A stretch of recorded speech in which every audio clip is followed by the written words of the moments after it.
অসমীয়া সাহিত্য সংস্কৃতি ধৰ্ম দৰ্শন সমাজ আৰু সংস্কৃতিৰ মূল চালিকা শক্তি বৈষ্ণৱ ধৰ্ম প্ৰচাৰক জগতগুৰু শ্ৰীমন্ত শংকৰদেৱৰ তিৰুভাৱ তিথি মহোৎসৱ আজি সমগ্ৰ ৰাজ্যৰ সত্ৰ নামঘৰসমূহত পালন কৰা হৈছে।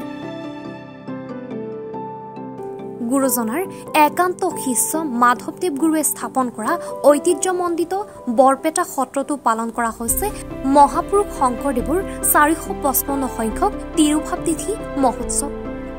সম্পূৰ্ণ সত্ৰীয় ৰীতি পৰম্পৰাৰে বৰপেটা সত্ৰত শংকৰদেৱ গুৰুজনাৰ তিৰুভাৱ তিথি মহোৎসৱ পালন কৰা হৈছে। গুৰুজনাৰ তিৰুভাৱ তিথি উপলক্ষে আজি পুৱাৰে পৰাই বৰপেটা সত্ৰত ভক্তসকলে গুৰুজনাৰ প্ৰতি সেৱা আগবঢ়োৱাৰ লগতে সত্ৰত পালিত নাম প্ৰসংগত অংশগ্ৰহণ কৰে।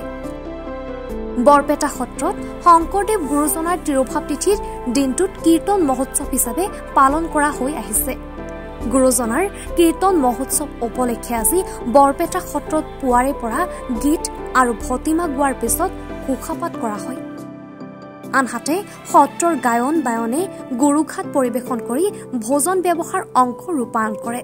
গুৰুজনাৰ তিৰুভাৱ তিথি উপলক্ষে বৰপেটা সত্ৰত বিবিধ সত্ৰীয় প্ৰসংগ আৰু হৰিনাম কীৰ্তনৰ ধ্বনিত এক পবিত্ৰ আধ্যাত্মিক পৰিৱেশে বিৰাজ কৰে।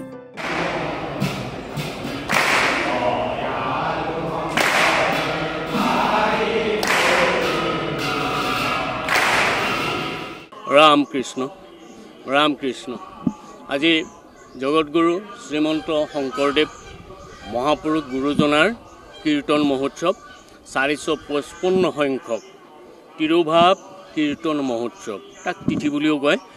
তথাপিতো আমি এনে সত্ৰীয়া হিচাপত কীৰ্তন মহোৎসৱ বুলি কওঁ। আৰু এই কীৰ্তন মহোৎসৱৰ আজি সভাৰ দিনা, মানে আজি মূল কীৰ্তন প্ৰসংগ শেষ হ'ল, এতিয়া পাঠ পঢ়ি আছে। আৰু এনেদৰে আমি আগৰ 6 দিন পালন কৰিছোঁ। টোটেল 7 দিনীয়াকৈ এই গুৰুজনাৰ কীৰ্তন মহোৎসৱ ভাগি পালন কৰা হয়। সত্ৰৰ ৰীতি নীতি পৰম্পৰা অটুট ৰাখি ৰক্ষা কৰি তাল ভংগ নোহোৱাকৈ এই অনুষ্ঠান ভাগি সুকলমে চলাবলৈ বিশেষকৈ কৰ্তৃপক্ষ হিচাপত আমাৰ যত্ন কৰা হয়। আৰু এতিয়া প্ৰসাদ বিতৰণ কৰি আছে, ভকত সজ্জনে লৈ আছে। আৰু আগন্তুক কালতো আমি এই অনুষ্ঠান ভাগি কৰিব লাগিব। তাৰ বাবে সকলোকে অনুৰোধ জনাইছোঁ। আজি লগতে আমি সকলোকে গুৰুজনাই যাতে আমাক সকলোকে আশীষ বৰিখন কৰে তাৰ নিমিত্তে আমি কামনা কৰিছোঁ।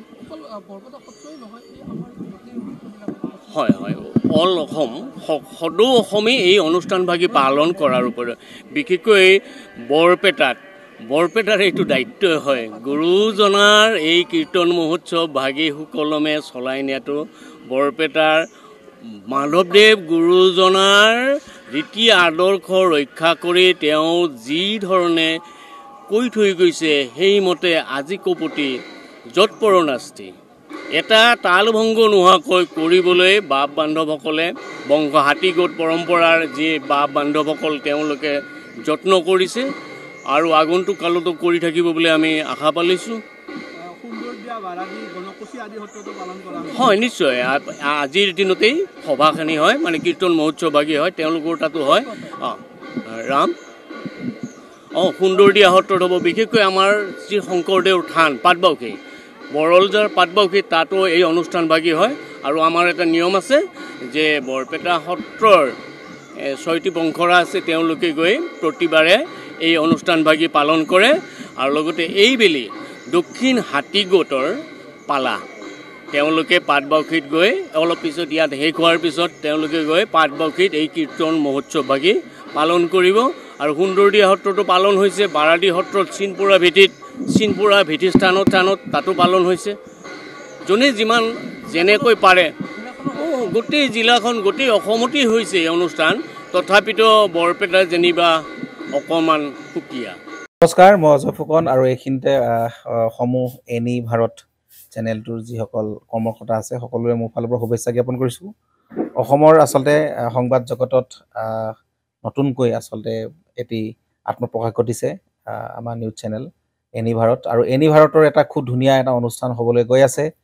সকলোৱে জানে, আমাৰ সকলোৰে মৰমৰ হাৰ্টথ্ৰব জুবিন গাৰ্গৰ গানে কি আনে, আচলতে জুবিনদাৰ সেই গীতৰ আধাৰত আমাৰ হিৰুদাই লিখা সেই গীতটি গানে কি আনে, এই গানে কি আনে নামৰ এটি তেওঁলোকে সাংগীতিক ৰিয়েলিটি শ্ব' কৰিবলৈ গৈ আছে আৰু 15 আগষ্টৰ পৰা গোটেই আৰম্ভ হ'ব প্ৰথম অডিশ্যন অসমৰ ধেমাজি জিলাত আৰম্ভ কৰিব গতিকে সমূহ যিসকল প্ৰতিভা আছে যিসকলে গান ভাল পায় যিসকলে তেওঁলোকৰ নিজৰ প্ৰতিভা আচলতে দেখুৱাব বিচাৰে এই ৰিয়েলিটি শ্ব'ত গানে কি আনে এই প্ৰতিযোগিতাত অংশগ্ৰহণ কৰক আৰু খুব ধুনীয়া আপোনালোকে সুবৰ্ণ সুযোগ লাভ কৰিব লগতে ইয়াতে পুৰস্কাৰ আছেই বিভিন্ন ধৰণৰ উপহাৰো আপোনালোকে লাভ কৰিব আৰু লগতে এগৰাকী প্ৰতিষ্ঠিত আচলতে এগৰাকী শিল্পী হিচাপে অসমৰ সাংস্কৃতিক জগত আপোনালোক প্ৰতিষ্ঠা লাভ কৰিব গতিকে গোটেই অনুষ্ঠানটোলৈ মোৰ ফালৰ পৰা শুভকামনা থাকিল আৰু লগতে এই অনুষ্ঠানটোত আপোনালোকে অংশগ্ৰহণ কৰিব আমিও আছো আৰু সকলোকে আমি লগ পাম ধন্যবাদ